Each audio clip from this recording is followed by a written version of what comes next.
शेतकरी बांधवांनो, मोठी आनंदाची बातमी. अखेर पीक विम्याचे 25,000 रुपये शेतकऱ्यांच्या खात्यात जमा होण्यास सुरुवात झाली आहे. अनेक जिल्ह्यांची नवीन यादी जाहीर झाली असून हजारो शेतकऱ्यांना मोबाईलवर SMS देखील आलेले आहेत. तुमच्या जिल्ह्यात पैसे जमा झाले का? तुमचं नाव यादीमध्ये आहे का? आणि अजून पैसे आले नसतील तर तक्रार कशी करायची? ही संपूर्ण माहिती आजच्या व्हिडिओमध्ये मिळणार आहे. त्यामुळे व्हिडिओ शेवटपर्यंत नक्की बघा.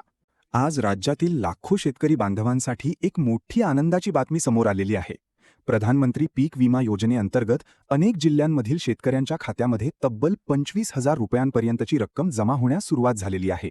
अनेक शेतकऱ्यांना मोबाईलवर SMS देखील प्राप्त झालेले आहेत. त्यामुळे आता सर्वत्र एकच चर्चा सुरू आहे की नेमकं कोणत्या जिल्ह्यांमध्ये पैसे जमा होत आहेत, कोण पात्र आहे आणि ज्यांना अजूनही रक्कम मिळालेली नाही त्यांनी काय करावं. सध्या राज्यातील अनेक जिल्ह्यांमध्ये पीक विमा वितरण प्रक्रिया वेगाने सुरू आहे. विशेषतः यवतमाळ जिल्ह्यामधील अनेक तालुक्यांमध्ये शेतकऱ्यांच्या खात्यात पैसे जमा होऊ लागले आहेत. यामध्ये यवतमाळ, कळंब, घाटंजी, राळेगाव, बाबुळगाव, पुसद आणि मारेगाव या तालुक्यांचा समावेश करण्यात आलेला आहे. या भागामध्ये मोठ्या प्रमाणात नुकसानग्रस्त क्षेत्र असल्यामुळे शासनाने तातडीने निधी वितरित करण्याचा निर्णय घेतलेला आहे. हजारो हेक्टर शेतीचे नुकसान झाल्यानंतर शेतकरी मोठ्या आर्थिक संकटात होते आणि आता ही मदत त्यांच्यासाठी मोठा दिलासा ठरत आहे. याचप्रमाणे हिंगोली जिल्ह्यामध्ये देखील पीक विमा वितरण सुरू झालेले आहे. हिंगोली, कळमनुरी, वसमत, औंढा नागनाथ आणि सेनगाव या तालुक्यांतील अनेक शेतकऱ्यांच्या खात्यामध्ये विम्याची रक्कम जमा होत असल्याची माहिती समोर आलेली आहे. तसेच बुलढाणा जिल्ह्यातील बुलढाणा, नांदुरा, लोणार, सिंदखेड राजा, देऊळगाव राजा, संग्रामपूर, मेहकर, जळगाव जामोद, मलकापूर, खामगाव आणि शेगाव या तालुक्यांमध्येही पैसे जमा होण्याची प्रक्रिया सुरू झालेली आहे. त्यामुळे या भागातील शेतकरी मोठ्या प्रमाणात आपले खाते तपासत आहेत. छत्रपती संभाजीनगर जिल्ह्यातील पैठण, गंगापूर, वैजापूर, कन्नड, खुलताबाद, सिल्लोड, सोयगाव आणि फुलंब्री या तालुक्यांमधील शेतकऱ्यांनाही आता पीक विम्याचा लाभ मिळत आहे.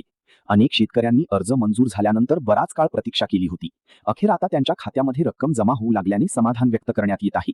त्याचबरोबर नाशिक जिल्ह्यातील नांदगाव, नाशिक, निफाड, त्र्यंबकेश्वर, सटाणा, पेठ, सुरगाणा, सिन्नर, चांदवड आणि येवला या तालुक्यांमधील शेतकरी देखील या योजनेचा लाभ घेत आहेत. राज्यातील अहमदनगर, जालना, अकोला, पुणे, नंदुरबार, परभणी, जळगाव, पालघर, धुळे, बीड आणि इतर काही जिल्ह्यांमध्ये देखील टप्प्याटप्प्याने निधी जमा होण्यास सुरुवात झालेली आहे. काही जिल्ह्यांमध्ये अजून प्रक्रिया सुरू नसली तरी लवकरच पुढील यादी जाहीर केली जाणार असल्याची माहिती समोर येत आहे. त्यामुळे ज्या शेतकऱ्यांना अजून रक्कम मिळालेली नाही त्यांनी घाबरून जाऊ नये, कारण शासनाकडून टप्प्याटप्प्याने वितरण केली जात आहे. आता सर्वात महत्त्वाचा प्रश्न म्हणजे कोणत्या शेतकऱ्यांना हा लाभ मिळणार आहे. सर्वप्रथम ज्या शेतकऱ्यांनी खरीप किंवा रब्बी हंगामासाठी प्रधानमंत्री पीक विमा योजनेचा फॉर्म भरलेला आहे अशांनाच हा लाभ दिला जात आहे. फक्त अर्ज भरला म्हणून पैसे मिळणार नाहीत, तर अर्ज मंजूर असणे अत्यंत आवश्यक आहे. अर्जामध्ये कोणतीही त्रुटी नसावी, आधार कार्ड बँक खात्याशी लिंक असणे गरजेचे आहे आणि ई-पीक पाहणी पूर्ण केलेली असणे देखील बंधनकारक आहे. तसेच सातबाऱ्यावर पिकाची नोंद असणे खूप महत्त्वाचे आहे. अनेक वेळा शेतकऱ्यांनी पीक विमा भरलेला असतो पण सातबाऱ्यावर योग्य नोंद नसल्यामुळे अर्ज प्रलंबित राहतो. त्यामुळे शासनाने स्पष्ट केले आहे की सर्व कागदपत्रे योग्य असतीलच तरच रक्कम खात्यामध्ये जमा केली जाईल. याशिवाय ज्या शेतकऱ्यांचे पंचनामे झालेले आहेत आणि नुकसानग्रस्त यादीमध्ये नाव आलेले आहे अशांनाच प्राधान्याने लाभ दिला जात आहे. आता अनेक शेतकरी असा प्रश्न विचारत आहेत की पीक विमा जमा झाला की नाही हे कसं तपासायचं. त्यासाठी सर्वप्रथम प्रधानमंत्री पीक विमा योजनेच्या अधिकृत वेबसाईटवर जावं लागेल. त्यानंतर ॲप्लिकेशन स्टेटस किंवा बेनिफिशरी स्टेटस या पर्यायावर क्लिक करायचं आहे. पुढे मोबाईल नंबर आणि आवश्यक माहिती भरल्यानंतर अर्जाची संपूर्ण स्थिती समोर दिसेल. अर्ज मंजूर आहे का, पेंडिंग आहे का, रिजेक्ट झाला आहे का, तसेच किती क्लेम मंजूर झाला आहे याची संपूर्ण माहिती ऑनलाईन पाहता येणार आहे. अनेक शेतकऱ्यांना मोबाईलवर थेट SMS द्वारे देखील माहिती दिली जात आहे. त्यामुळे बँक खात्यामध्ये पैसे जमा झाल्यावर लगेच मेसेज प्राप्त होऊ शकतो. काही ठिकाणी विमा कंपनीकडून कॉल किंवा सूचना देखील दिल्या जात आहेत. त्यामुळे शेतकऱ्यांनी आपला मोबाईल नंबर सुरू ठेवणे आणि बँक खात्याची माहिती नियमित तपासणे अत्यंत आवश्यक आहे. ज्या शेतकरी बांधवांच्या खात्यामध्ये अजूनही पीक विम्याची रक्कम जमा झालेली नाही त्यांनी घाबरून जाण्याची गरज नाही, कारण शासन आणि विमा कंपन्यांकडून टप्प्याटप्प्याने निधी वितरित केला जात आहे. अनेक वेळा अर्जामध्ये छोटी चूक, आधार लिंक नसणे, बँक खात्याची माहिती चुकीची असणे किंवा ई-पीक पाहणी अपूर्ण असणे यामुळे रक्कम अडकून राहते. त्यामुळे सर्वप्रथम आपल्या अर्जाची स्थिती तपासणे अत्यंत गरजेचे आहे. जर तुमचा अर्ज मंजूर असूनही पैसे खात्यात जमा झाले नसतील तर तुम्हाला तक्रार नोंदवण्याचा अधिकार आहे. शासनाने यासाठी हेल्पलाईन नंबर आणि लेखी अर्जाची सुविधा उपलब्ध करून दिलेली आहे. अनेक शेतकरी फक्त वाट पाहत राहतात, पण योग्य वेळी तक्रार नोंदवली तर प्रक्रिया लवकर पूर्ण होऊ शकते. त्यामुळे ज्या शेतकऱ्यांना अजून लाभ मिळालेला नाही त्यांनी त्वरित कारवाई करणे आवश्यक आहे. तक्रार करण्यासाठी सर्वप्रथम तुमच्याकडे आवश्यक कागदपत्रे तयार असणे गरजेचे आहे.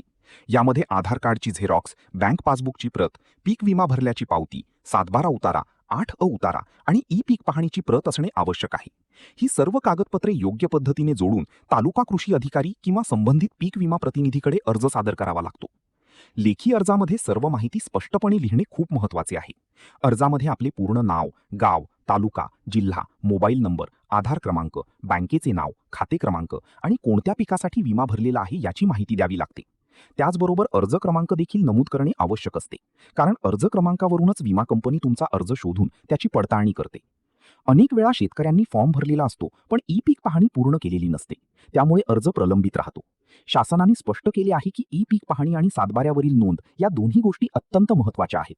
त्यामुळे पुढील हंगामासाठी देखील शेतकऱ्यांनी वेळेवर ई पीक पाहणी पूर्ण करणे गरजेचे आहे, कारण भविष्यातील पीक विमा मंजुरीसाठी हेच सर्वात मोठे पुरावे मानले जात आहेत. राज्यातील अनेक जिल्ह्यांमध्ये पंचनामे पूर्ण झाल्यानंतर आता मोठ्या प्रमाणावर निधी वितरण सुरू झालेले आहे. काही भागांमध्ये अतिवृष्टी तर काही भागांमध्ये दुष्काळ आणि गारपीट यामुळे शेतकऱ्यांचे मोठे नुकसान झाले होते. त्यामुळे शासनाने नुकसानग्रस्त शेतकऱ्यांना आर्थिक मदत देण्यासाठी पीक विमा वितरणाला गती दिलेली आहे. यामुळे हजारो शेतकऱ्यांना दिलासा मिळत आहे. विशेष म्हणजे अनेक शेतकऱ्यांच्या खात्यामध्ये थेट डीबीटी पद्धतीने पैसे जमा होत आहेत. त्यामुळे कोणत्याही मध्यस्थाची गरज पडत नाही. शासनाने थेट बँक खात्यामध्ये रक्कम पाठवण्याची प्रक्रिया सुरू ठेवलेली आहे. त्यामुळे शेतकऱ्यांनी आपले बँक खाते सक्रिय ठेवणे आणि आधार लिंक तपासणे अत्यंत आवश्यक आहे. जर आधार लिंक नसेल तर पैसे जमा होण्यात अडचणी येऊ शकतात. काही शेतकरी असा प्रश्न विचारत आहेत की जर अर्ज रिजेक्ट झाला असेल तर काय करायचं? अशावेळी सर्वप्रथम रिजेक्शनचं कारण तपासणं आवश्यक आहे. वेबसाईटवर लॉग इन केल्यानंतर अर्ज का रिजेक्ट झाला याची माहिती दिसून येते. काही वेळा कागदपत्रांमध्ये तफावत असल्यामुळे अर्ज रिजेक्ट होतो. अशावेळी पुन्हा संबंधित कार्यालयात संपर्क साधून आवश्यक सुधारणा कराव्या लागतात. आता राज्यभरातील शेतकऱ्यांचे लक्ष पुढील यादीकडे लागलेले आहे, कारण अजून अनेक जिल्ह्यांमध्ये निधी वितरण प्रक्रिया सुरू व्हायची आहे. शासनाकडून मिळालेल्या माहितीनुसार पुढील काही दिवसांमध्ये आणखी नवीन यादी जाहीर केली जाणार आहे. त्यामुळे ज्या शेतकऱ्यांचे नाव पहिल्या यादीमध्ये आलेले नाही त्यांनी नियमितपणे अधिकृत वेबसाईट तपासत राहणे गरजेचे आहे. पीक विमा ही योजना शेतकऱ्यांसाठी मोठा आधार ठरत आहे. नैसर्गिक आपत्तीमुळे झालेल्या नुकसानीनंतर शेतकऱ्यांना आर्थिक मदत मिळाल्यामुळे पुढील हंगामासाठी तयारी करणे शक्य होत आहे. त्यामुळे प्रत्येक पात्र शेतकऱ्यांनी वेळेवर फॉर्म भरावा, कागदपत्रे योग्य ठेवावीत आणि अर्जाची स्थिती नियमित तपासावी, कारण छोटीशी चूक देखील लाभ मिळण्यात अडथळा ठरू शकते. तर शेतकरी बांधवांनो, अखेर अनेक दिवसांपासून प्रतीक्षेत असलेला पीक विमा आता राज्यातील विविध जिल्ह्यांमध्ये वाटप होण्यास सुरुवात झालेली आहे.